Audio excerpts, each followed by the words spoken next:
Doctor Baba Saheb Ambedkar open university.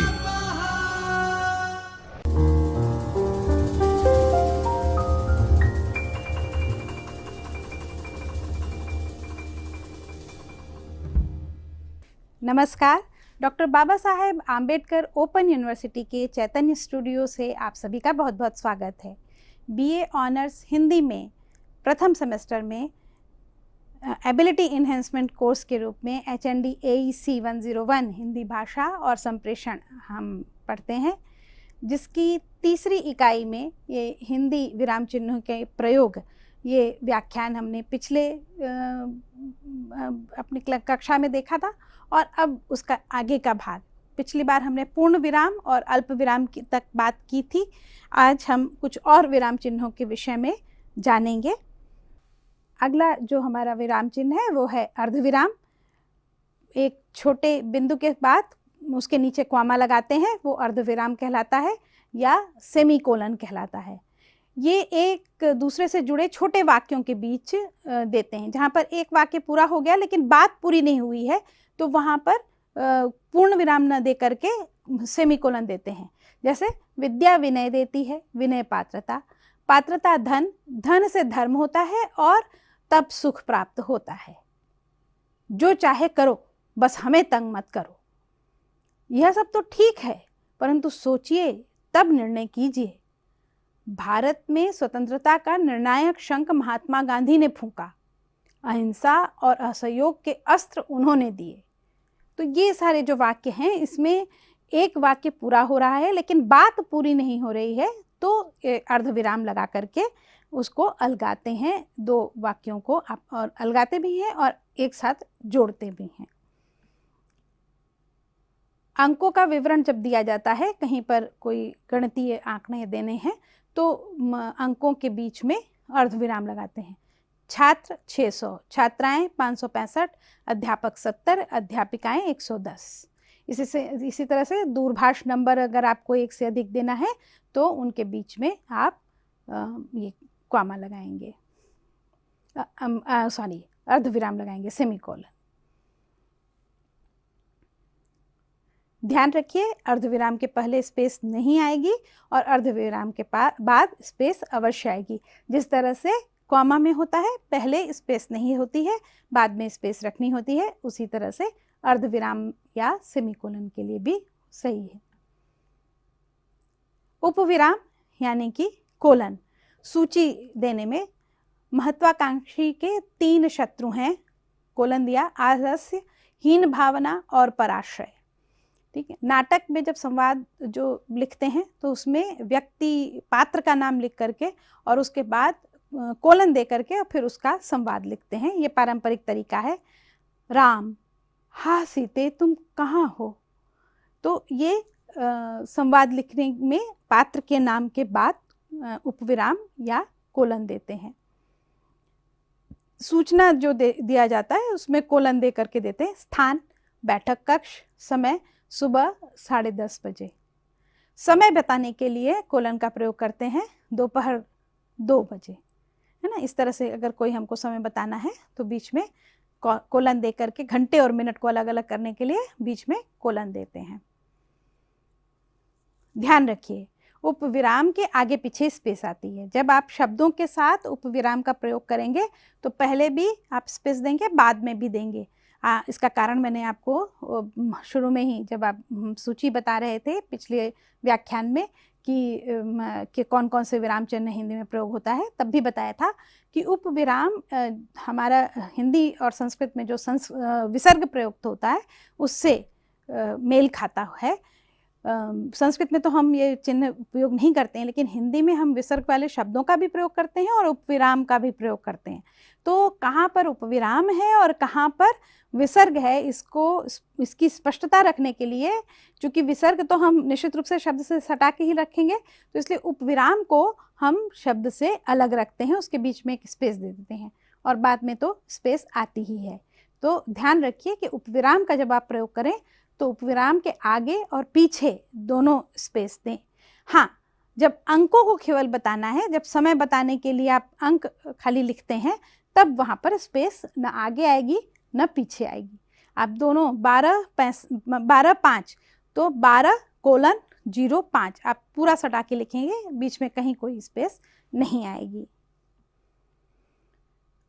अब प्रश्न चिन्ह है। प्रश्न सूचक वाक्य के अंत में तो आएगा ही, आपका नाम क्या है, प्रश्न चिन्ह आएगा।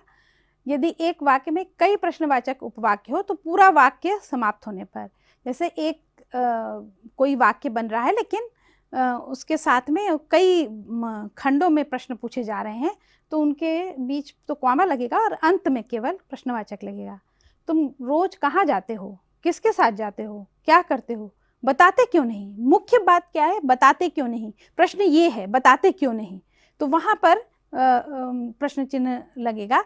और बाकी जो है वो उपवाक्य हैं जो कि कॉमा के साथ, कॉमा के से अलगा करके एक साथ लिखे जाएंगे। जब एक साथ कई प्रश्न पूछे जाएं तो प्रत्येक प्रश्न के बाद, देखिए पहला वाक्य जो था उसमें मुख्य जो प्रश्न था एक ही था, बताते क्यों नहीं, और बाकी उसके साथ में और बातें बता रहे थे कि कहाँ जाते हो, क्या करते हो, इत्यादि इत्यादि, वो साथ में था, उपवाक्य थे वो। अब यहाँ जो है कई प्रश्न पूछे जा रहे हैं। दंगे हो गए, कहाँ, कब, कैसे, तो ये अलग अलग प्रश्न है, सबके हो सकता है काफ़ी लंबे लंबे उत्तर हों।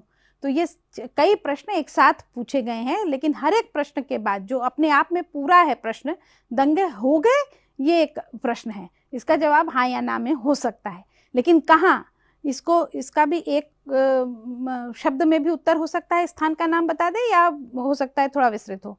कब, ये समय से संबंधित प्रश्न है, इसका भी एक छोटा उत्तर हो सकता है। और कैसे, इसका तो निश्चित रूप से विस्तृत उत्तर होगा। तो ये सारे प्रश्न अलग अलग हैं, तो इसलिए इन सब के बाद प्रश्न चिन्ह लगेगा। प्रश्न चिन्ह के पहले स्पेस नहीं आएगी, बाद में आती है, पहले नहीं आएगी। विस्मयादिबोधक चिन्ह यानी एक्सक्लेमेशन मार्क, तीव्र मनोविकार व्यक्त करने के लिए इसका प्रयोग होता है।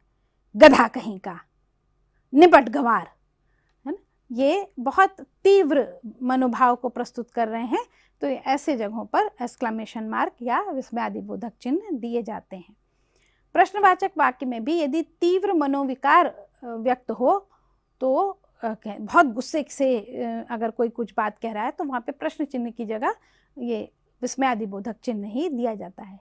बोलते क्यों नहीं, क्या गूंगे हो, यहाँ पर क्रोध ज़्यादा है, तो उस क्रोध की अभिव्यक्ति के लिए ये विस्मयादिबोधक चिन्ह प्रयुक्त होगा।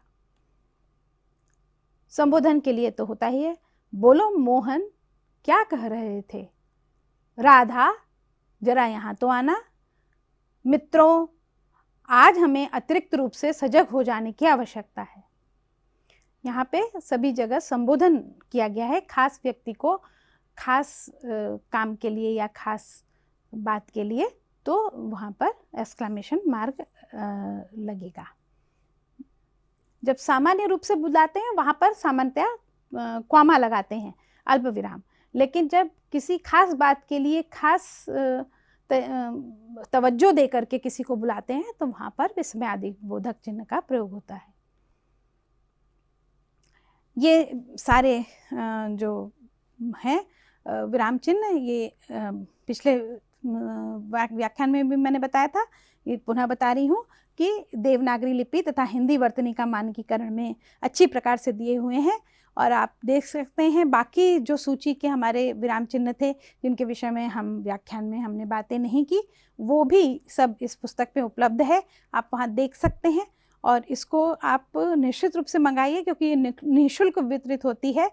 इसका मंगाने का पता है, ये पुस्तक का कवर पेज है, और ये इसकी दी हुई है, ये URL है, ये इसको आप अगर आप अपने ब्राउज़र में टाइप करेंगे तो आप इसको डाउनलोड कर सकते हैं, तो सॉफ्ट कॉपी ऐसे उपलब्ध हो जाएगी। और नहीं तो आप पता दिया हुआ है, केंद्रीय हिंदी निदेशालय, उच्चतर शिक्षा विभाग, मानव संसाधन विकास मंत्रालय, पश्चिमी खंड 7, रामकृष्णपुरम, नई दिल्ली 110066, इस पते पर भी आप ये पुस्तक में मंगा सकते हैं। आप पोस्ट कार्ड पर भी एक पत्र लिख करके और भेज देंगे कि आपको ये पुस्तक उपलब्ध कराई जाए, तो आपके घर पर, आपके पते पर ये पुस्तक उपलब्ध हो जाएगी। और पहले जो दिया था उससे तो आप डाउनलोड तो कर ही सकते हैं।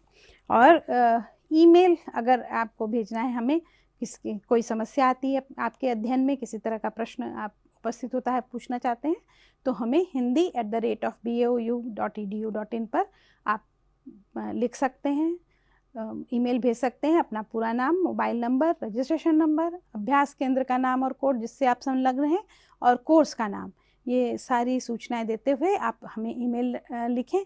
निश्चित रूप से आपको इसका प्रत्युत्तर मिलेगा। आप अपना अध्ययन आरंभ करें। बहुत बहुत शुभकामनाएं। नमस्कार। स्वाध्यायः परः